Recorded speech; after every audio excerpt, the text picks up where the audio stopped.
Pernahkah kamu bertanya-tanya kenapa kita tidak pernah melihat Muslim, segala macam Muslim? Maksudku, Muslim yang suka pakai lipstik, Muslim radikal, Muslim yang pura-pura liberal, seperti Mehdi Hasan. Tidak ada dari mereka yang pernah mengeluh tentang migran ilegal, karena kalau kamu pikir-pikir, ketika migran ilegal datang ke negaramu yang kecil, mari kita ambil Britania Raya sebagai contohnya. Infrastrukturmu jadi terbebani. Rumah sakit penuh dengan orang-orang yang seharusnya bahkan tidak ada di sana sejak awal. Kejahatan meningkat, kekerasan seksual meningkat, orang-orangmu sendiri bisa ditusuk atau diperkosa. Tapi kita tidak pernah melihat Muslim mengeluh tentang migran ilegal. Kenapa begitu? Sekarang, saya meliput sebuah cerita. Sebenarnya, Five Pillars yang meliputnya, media propaganda Islamis paling favorit di Inggris. Mereka meliput sebuah protes yang sebagian besar diorganisir oleh Muslim yang berdemonstrasi untuk mendukung migran ilegal.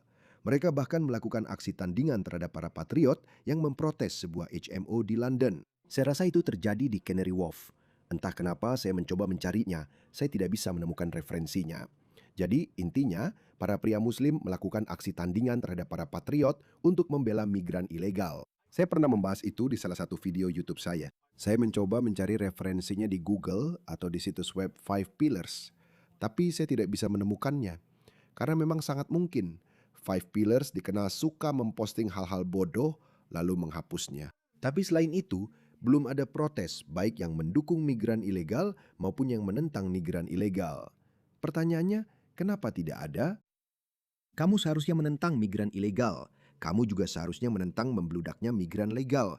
Karena pada akhirnya, jika negaramu menjadi terlalu padat, kamu sendiri yang akan menanggung akibatnya. Jadi menurutmu kenapa mereka tidak memprotes migran ilegal? Aku punya teori. Tapi sebelum aku memberitahumu, tonton video ini. Seperti yang kalian tahu, Ceuta, Spanyol sedang dibanjiri oleh migran ilegal. Sekali lagi, hampir semua, 95% dari semua migran ilegal ini, baik mereka dari Asia, Timur Tengah, Afrika Utara, sebagian besar dari mereka, 90% dari mereka adalah Muslim. Dan disinilah letak petunjuknya. Saat berjalan di jalanan dan dermaga di Ceuta, saya melihat Barak Charity UK, yaitu sebuah lembaga amal Muslim yang berbasis di Birmingham. Apa yang mereka lakukan di Ceuta menimbulkan beberapa pertanyaan. Jadi, para pekerja dan relawan LSM ini sedang membeli persediaan makanan dan air dari salah satu supermarket lokal di Fyodor untuk dibawa kepada para migran di seluruh enklave. Menariknya, mereka tampaknya membawa kru filem profesional bersama mereka. Yang saya ingin tahu adalah Apakah mereka hanya mendokumentasikan apa yang mereka lakukan atau mereka membuat dan menyebarkan propaganda yang mendukung mereka yang disebut pencari suaka? Ya.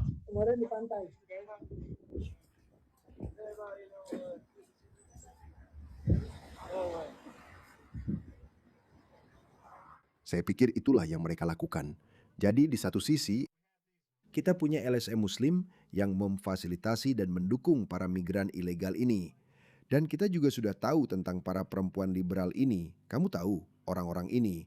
Ya, mereka memfasilitasi yang ilegal. Mereka memfasilitasi kedatangan para migran ilegal. Semuanya. Ada apa? Saya mengerti pihak kiri melakukan itu, karena setidaknya di atas kertas, mereka mengatakan bahwa Anda tahu, orang-orang ini melarikan diri dari negara yang dilanda perang. Bahkan jika mereka adalah migran ekonomi, tidak masalah, biarkan mereka masuk. Saya juga punya teori lain. Para wanita liberal kulit putih barat ini, mereka punya semacam fetis aneh dengan hal itu. Tapi saya tidak tahu. Tapi mari kita kembali ke pokok pembicaraan. Mengapa umat Muslim tidak hanya tidak memprotes para migran ilegal, tetapi juga mendukung mereka? Inilah alasan mereka melakukannya, karena pada akhirnya, menurut pendapat saya, kekuatan Islamis sedang berusaha mengambil alih Barat dan mereka sedang bersiap untuk perang saudara. Dengarkan orang ini si bocah dildo dari Five Pillars. Pembicaraan hari ini berjudul Masa Depan Muslim di Inggris. Saya sangat yakin bahawa Muslim di Birmingham akan memainkan peran kunci di masa depan. Mereka sudah memainkan peran tanpa menyadarinya. Mereka yang ingin menyakiti komunitas ini dengan cara yang sangat kejam sudah membicarakan Birmingham sebagai pusat dari perang saudara dan kerusuhan yang disertai kekerasan di masa depan. Betapa bangganya kamu berasal dari sebuah kota. Izinkan saya menunjukkan seperti apa sebenarnya Birmingham. Orang-orang ini telah menghancurkan Birmingham. Lihat ini, inilah Birmingham. Pasti bangga sekali rasanya berasal dari kota ini. Daerah Muslim, Meher Muslim, Zakir Chaudhry. Ada begitu banyak video seperti ini, tapi bagaimanapun, mari kita kembali ke inti pembicaraan. Di mana seorang anggota parlimen independen. Dan saya bukan tipe orang yang suka memuji anggota parlimen. Tapi kalau kalian tahu, Didi Hussein, pekerjaannya, pendiriannya, dan politiknya, saya bukan seseorang yang Kenapa dia menyebut dirinya sendiri dengan orang ketiga? memuji politisi dan anggota parlimen. Saya jelas, bukan seseorang yang biasanya memuji kepolisian. Tapi Anda berasal dari kota di mana kepolisian Anda dan seorang anggota parlemen independen memastikan bahwa para pendukung teroris Israel Maccabi Tel Aviv tidak akan menginjakkan kaki di sini. Allahu Akbar, Allahu Akbar. Saya tahu, mungkin Anda menganggap itu hal kecil, tapi saya katakan itu bukan hal sepele. Jika Anda pikir itu kebetulan bahwa 10 tahun lalu ada skandal nasional besar bernama Trojan Horse yang berpusat di Birmingham. Itu bukanlah suatu kebetulan. Birmingham, suka atau tidak, akui atau tidak, mengerti atau tidak, adalah salah satu wilayah utama Muslim di Eropah. Bahkan di Barat, jika anda ingin memasukkan Amerika Utara, Birmingham adalah sebuah kota merupakan wilayah yang telah memainkan peran penting dan akan terus memainkan peran penting dalam masa depan komunitas diaspora Muslim di Barat dan khususnya di Inggris. Mereka sedang bersiap untuk perang, saudara. Mereka akan membutuhkan banyak tentara. Banyak tentara. Inilah yang mereka desak para prianya untuk lakukan. Saya sudah pernah mengatakan ini sebelumnya.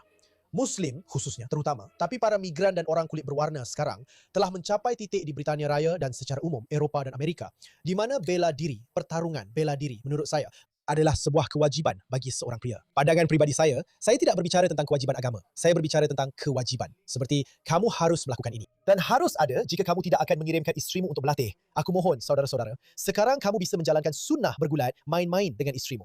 Isterimu perlu tahu bagaimana cara membela diri ketika seseorang mencengkeram lehernya. Dia perlu tahu apa yang terjadi ketika seorang pria sudah berada di atas dan menindihnya.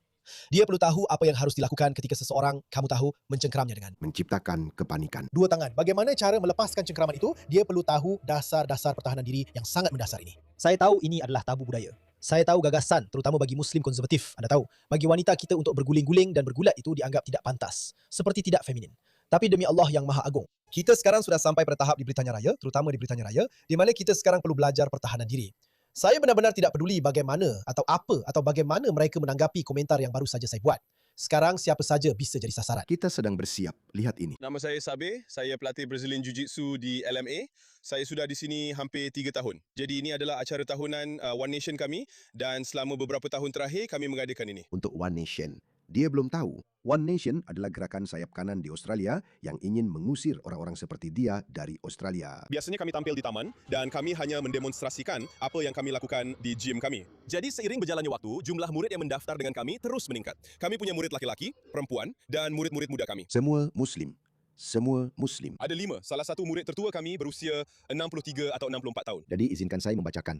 Daripada menunjukkan semuanya, ini adalah 5 pillars yang mengatakan kami belajar bela diri agar bisa melindungi diri sendiri dan orang-orang yang kami cintai di acara di taman yang diselenggarakan oleh Muslim di Leicester. Kenapa harus dipisahkan? Tapi kenapa harus dibedakan antara Muslim dan non-Muslim? Mereka sedang bersiap untuk perang, saudara. Dan mereka membutuhkan pria-pria ini.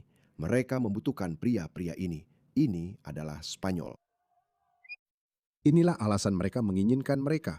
Inilah alasan mereka tidak akan bersuara menentang mereka.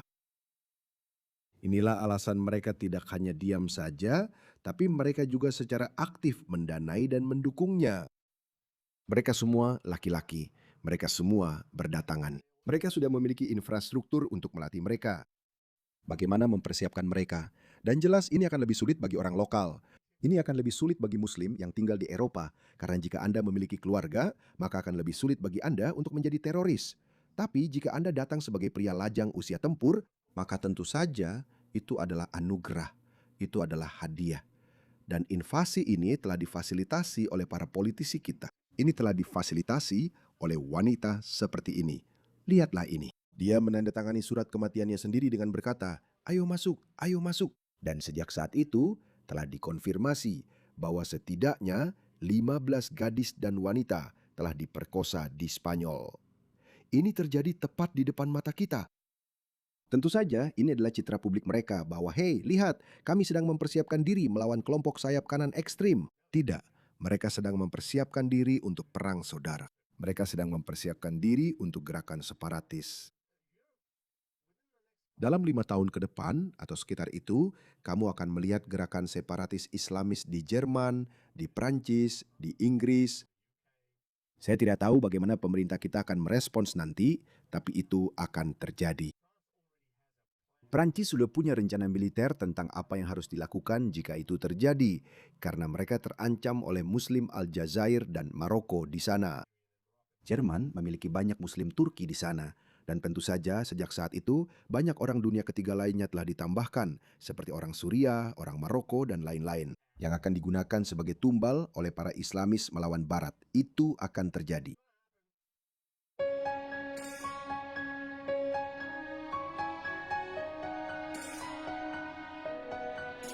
Pindah ke sana.